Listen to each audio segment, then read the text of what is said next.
오늘 시편 119편 57절에서 64절 말씀을 통해서 여호와는 나의 재산이라, 여호와는 나의 재산이라 라는 제목으로 함께 나누겠습니다. 창세기 14장에 보면 아브라함이 소돔과 고모라에 살던 조카 롯을 구해오는 이야기가 있습니다. 처음에 롯을 데리고 길을 떠나온 아브라함이었는데 더 이상 그들이 같이 다닐 수 없는 규모가 되어서 조카 롯에게 먼저 원하는 땅을 택하여 가라고 했습니다.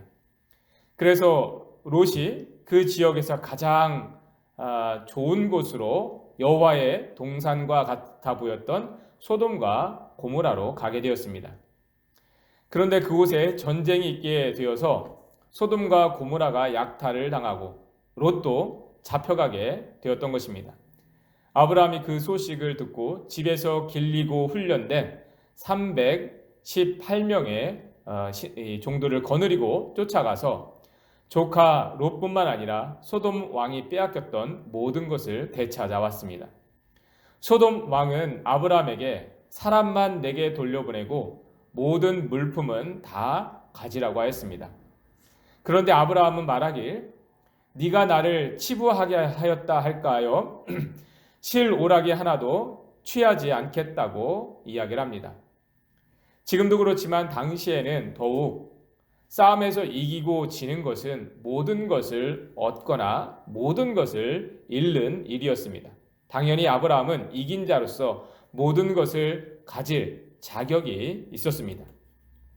그런데 아브라함은 그러한 일로 부하게 되었다, 재산을 얻었다라는 말을 듣고 싶지 않았습니다. 그래서 아무것도 취하지 않겠다 하였던 것입니다. 그 일 후에 하나님께서 창세기 15장 1절에서 말씀하시길 이후에 여호와의 말씀이 환상 중에 아브라함에게 임하여 이르시되 아브라함아 두려워하지 말라 나는 내 방패요 너의 지극히 큰 상급이니라.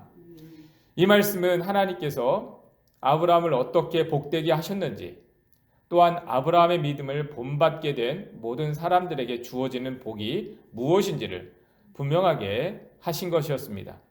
즉 하나님을 믿고 따르는 자들에게 주어지는 복은 모든 것의 근원과 주인 되시는 하나님 자신이라는 사실입니다. 이것은 마음의 고백이 아니라 실제적인 삶의 고백이었습니다. 그래서 세상의 부와 명예를 얻으려고 하나님을 따르는 것이 아니라 오직 하나님만 바라고 따르는 것이 하나님을 믿는 믿음이었습니다. 그러한 가운데에 때를 따라 주어지는 만나와 하나님을 믿고 살아갈 가나안 땅의 가나안과 같은 땅의 기업도 얻게 되는 것이었습니다. 아브라함 이후로 그것을 그 누구보다도 분명하게 알고 고백했던 사람이 바로 다윗이었습니다. 57절 말씀 함께 보겠습니다.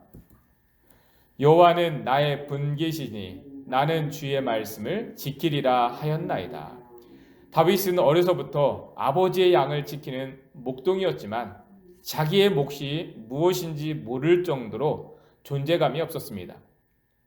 8 형제 중 막내로 아버지의 관심을 얻지도 못하였습니다.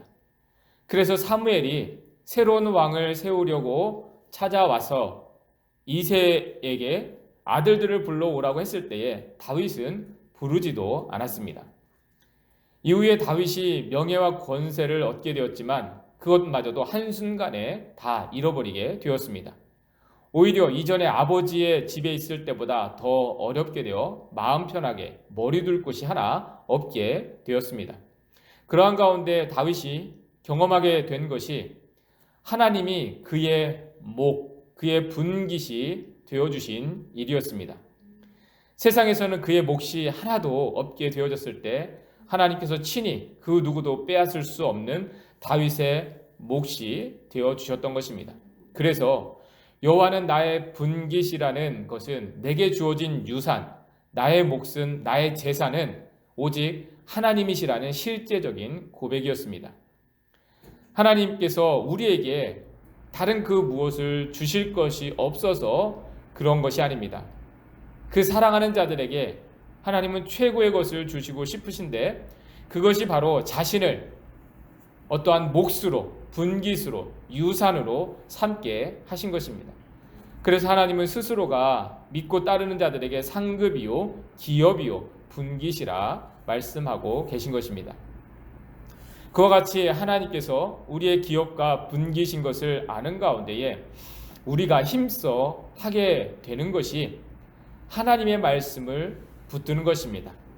하나님의 말씀이 우리의 몫이고 우리의 유산이고 우리의 재산이기 때문에 하나님의 말씀을 잃어버리지 않으려고 붙들게 되는 것입니다.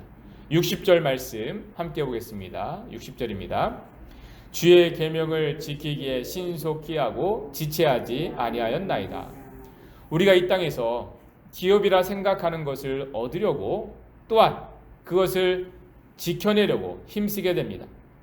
기업이 세워지고 삶의 자리가 이루어지는데 중요한 일이라면 지체하지 않습니다.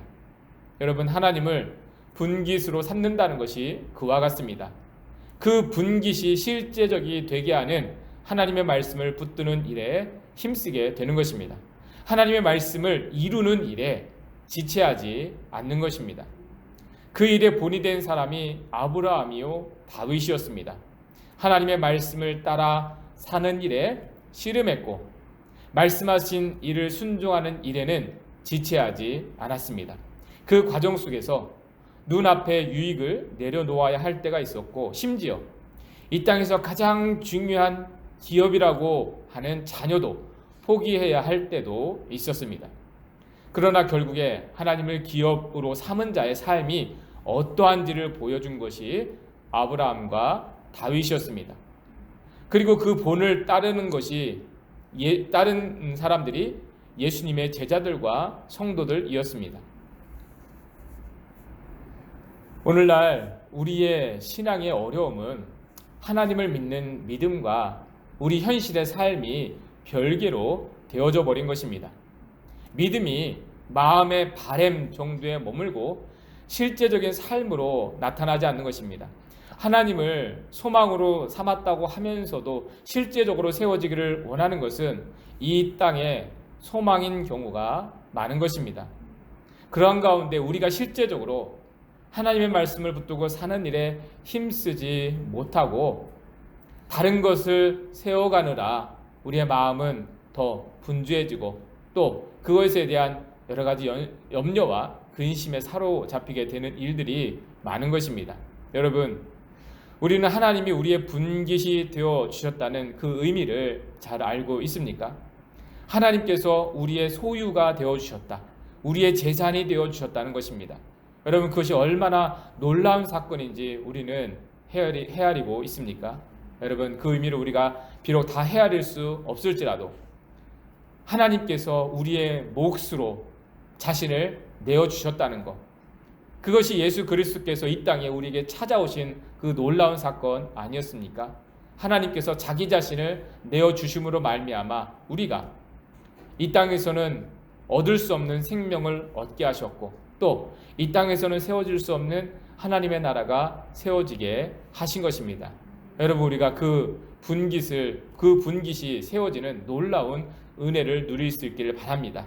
그것은 다른 그 무엇이 아니라 하나님이 나의 분깃이 되심을 알고 또 그 분깃을 더 분명하게 명확하게 하는 하나님의 말씀을 날마다 붙들고 살아가는 것입니다. 여러분, 어제 말씀에도 하나님 말씀을 지키는 것이 나의 소유라 라고 다윗이 고백했던 것처럼 오늘 이 시간 우리가 하나님 앞에 예배드리고 말씀을 붙들고 이것이 오늘 내가 얻은 나의 몫이요 나의 분깃이 되어지는 것입니다.